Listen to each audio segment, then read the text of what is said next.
L'utilisation des chicottes à l'école, ça c'est normal. C'est normal. C'est que il faut amener les écoliers à être attentifs sur leurs devoirs, les exercices. Parce que si ils ne font pas les exercices, ils viennent à l'école, leur maître peut les taper. C'est ça. S'ils ne font pas les exercices, s'ils viennent à l'école, s'ils voient que les maîtres ne le frappent pas, ils vont dire que une autre fois encore, ils vont encore répéter les mêmes erreurs pour ne pas faire l'exercice de devoir ou bien l'exercice de maison. C'est ça.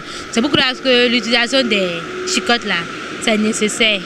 Il y a certains élèves, si leur mère ne fait pas sortir les chicottes, ils ne sont pas attentifs sur les épreuves ni les devoirs. Et si la mère fait sortir les chicottes seulement, ils sont réveillés, ils sont que ça là, je dois faire ça, je dois faire ci. Sinon le mère va me frapper. Donc c'est pour cela que l'utilisation des chicottes là, c'est nécessaire. Et aussi, je vais dire aux maîtres de ne pas utiliser les chicottes, de ne pas insister surtout sur les chicottes des élèves que ça là, je dois les frapper surtout. Non, non. Il faut aussi donner des conseils aux élèves, aux écoliers. L'utilisation du chicotte dans l'éducation des enfants à l'école, moi je vois que c'est une bonne chose parce que parfois nos parents ou bien les anciens nous parlent plusieurs fois.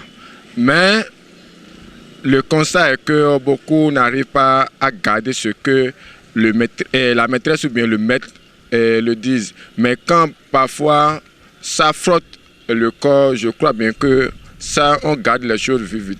Mais en dehors de ça, ce n'est pas forcément les chicottes. Non, non, non. Parfois, il faut conseiller les enfants, il faut dire, voilà, quand on fait telle chose, voilà les conséquences. Non, il faut faire ci. Je crois bien qu'il ne faut simplement pas interdire, mais il faut montrer en réalité les conséquences de ce que l'enfant est en train de faire. Là, ça apprend mieux. En tant que maître ou bien maîtresse, il devrait faire tout possible pour être en contact avec l'élève.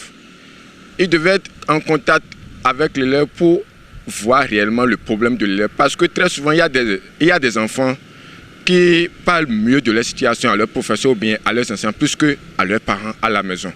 Donc pour ces raisons, en tant qu'instituteur ou bien institutrice, il doit être capable de comprendre la situation de l'élève ou bien dans quelle mesure il faut l'aider ou bien quelles sont les mesures à prendre pour pouvoir l'aider. Donc ce n'est pas nécessairement il faut frapper ou bien quiconque, non. Parce que ce n'est pas l'enfant, même quand il est là, quand il a des soucis, au fait, il peut avoir le souci de ses parents ou bien il y a eu des problèmes à l'école et à la maison. Donc avec tout ça, je crois bien qu'il faut familiariser avec l'enfant. Les institutrices doivent familiariser avec les enfants, parler avec eux, faire des contes qui peuvent les rappeler des histoires et avec ça, ils sont en mesure de leur expliquer le problème qui est là au fait